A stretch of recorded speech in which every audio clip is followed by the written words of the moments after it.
that? This is that a broom? No, yes, this is a broom. No, it is. Is that a broom, Monroe? Pay attention. That's a broom, boy. That's a broom. Like the video, subscribe to the channel, and turn on those notifications. And once you're done, leave a comment down below and I just might end up responding. The fact that the first man and woman on the planet looked down, realized one had a plug and one had the outlet, and then putting those pieces together has kept humanity going strong till this very day is what we call a goddamn stroke of luck. Have you seen how stupid some people are? Adam could have easily taken a bet from the snake to try shoving the whole apple down his throat just to impress Eve, ended up choking to death and ending the human streak at 2 right then and there. Instead, somehow each generation has kept the tradition alive and passed on another generation, and considering pro wrestling is so rooted in tradition, it's no wonder so many of them are getting the babies going. I'm D Wicked from Watch WWE, and here's 10 of the most fascinating WWE superstar children that I could find.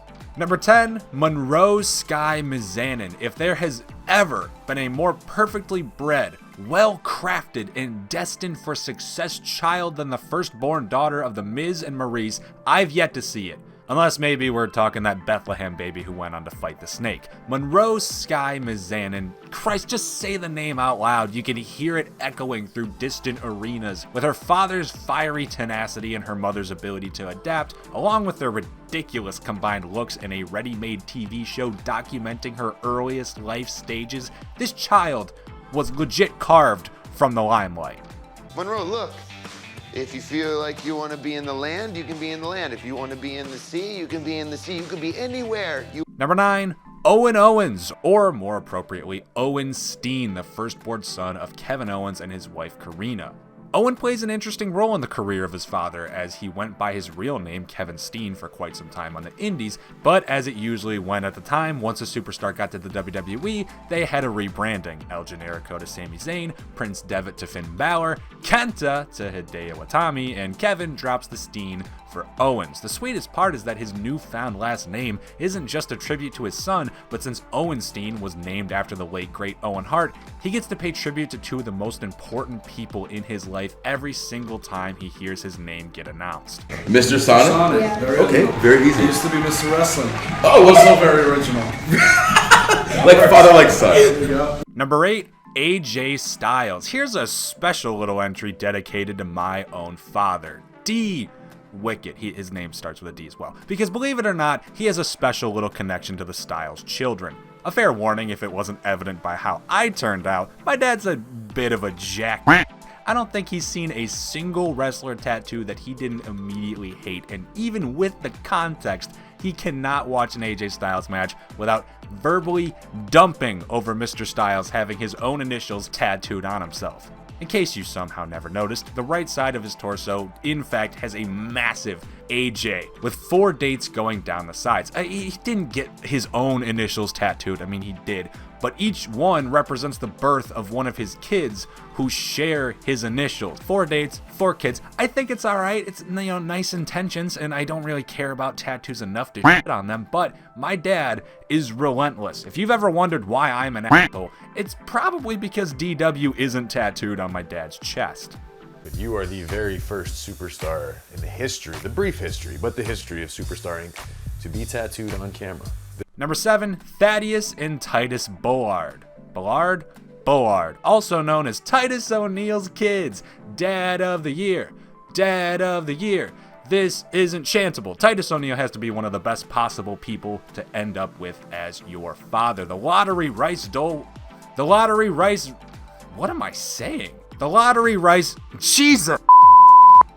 The lottery dice roll when you're born. You either get Walter White as your dad, you maybe get Walt Disney, maybe Steve Carell, and maybe, hopefully, you get Titus O'Neil, because that's some good luck of the draw given all accounts of Titus's behind-the-scenes behavior and activity.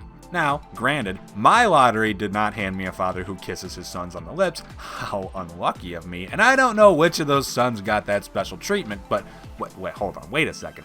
Thaddeus and Titus? Isn't Titus's first name Oh, Titus, you cocky son bitch. You got a king? Go fish. The smallest moments can have the biggest impact on a child's life. Number 6, Birdie Bryan. Her name's Birdie. And that's the entire premise of this entry. It's such a cute name. She made the list off one thing alone, and it's nominal, but admittedly, Birdie Bryan also sounds pretty cool if she ever grows up to be an actual professional wrestler and wants to pay homage to her father, live on that lineage. And oh my god, a thought here. Could you guys imagine if somehow Birdie ends up being born with the exact same potential talent hidden inside her bones that her father has? Like, the women's revolution is already firing at full swing heading into 2020. For God's sakes, even the Saudis are getting a little piece of the action.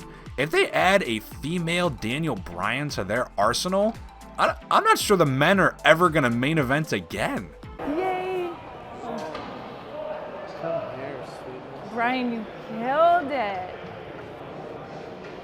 You did. Number 5, Kofi Kingston. Much in the lane of Titus, but without all that CPR practice, Kofi Kingston has to be the coolest person on the planet to have as your father.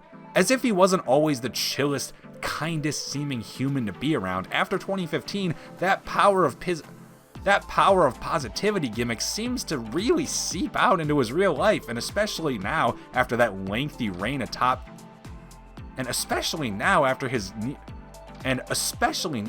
lengthy reign nearly atop the WWE ladder, feels like a man who's already lived 3 full lives and has plenty more to offer, both on screen for us and wisdom for his sons, Ki and Orion. I guess it could be Kai or also Orion. I don't know Ghanaian pronunciations. I don't even know if Ghanaian. Please no flames, Mr. Kof. Just keep my life so entertaining. I think it's really powerful for the kids to be able to see him working hard and achieving at a high level. Number 4, Eric Rowan. And speaking of flames, try picturing that woolly redwood mane on the frame of a small child, the heat emitting off that boy. Boy, howdy he get. No, I'm gonna stop with the sexual innuendos at the concept of a beerly bearded child. Off-putting about Roman having a kid? Like, imagine growing up to that age where wrestling is real, and then you just happen to find out, you go watch some old school 2013 pro wrestling, and you just see your dad make his start in a cult, and then, you know, a couple years later, he finds his way into a psychotic clown sheep mask, and then he starts carrying a mallet around with his old buddy. Just an odd thought about what I'm going to presume to eventually be an odd child. I can't stop picturing Rowan's beard plastered onto a kid. The second son of the Wyatt family, Rowan. Follow the buzzards. Number 3, Heath Ledger. I need this job.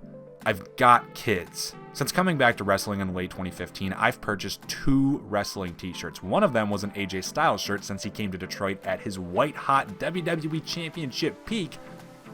The other was a Heath Slater shirt because he has kids and he needs this job. I need this job. I've got kids. It's the greatest thing ever. Hashtag make Brock give a about Heath's kids.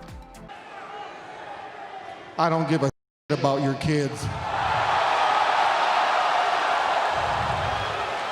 Number 2, Triple H. Now here's a set of children that will be set until the day the sun sets its final sun. Something like, I don't know how the sky works. Triple H was second fiddle to everyone in WWE. Shawn Michaels' in-ring work, Undertaker's longevity, John Cena's accolades. So Trips said, screw you guys, and decided, hey, I'm going to make the best wedding. I'm going to be the best marriage in wrestling possible. So he took Stephanie by the ring finger, and a decade and a half-ish later, they're on top of the WWE hierarchy. Well, no, Vince, until the day he dies. But they're the realistic backup if anything does go wrong with WWE's residential dictator. Those children of theirs, those kids of the millionaires second to a billionaire who has a multi-billion-dollar business in the palm of his hand, yeah, they're probably going places. Here's a rare picture of the family gathering, and would you look at that? They finally get to meet their long-lost Uncle Trump, Donald McFucking President, and the oldest kid in that picture might be 10 years of age. That's, just like Triple H. And then Shane would quickly jump in and say, No. He would say, well, not Triple H.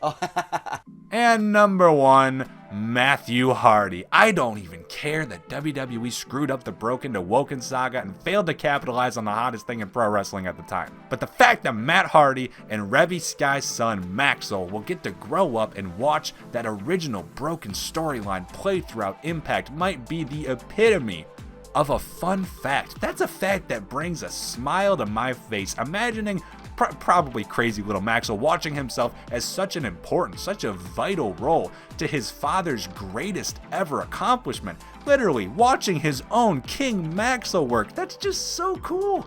That's so cool, man. Also, Matt might not be re-signing with WWE, so speaking of cool, do us a favor, Matt, get the F out and delete that company's sins. And those are 10 of the most fascinating children I could find throughout the WWE rosters. What are your thoughts? Let us know in the comments down below. If you like the video, subscribe to the channel, and notifications. I think I just ascended.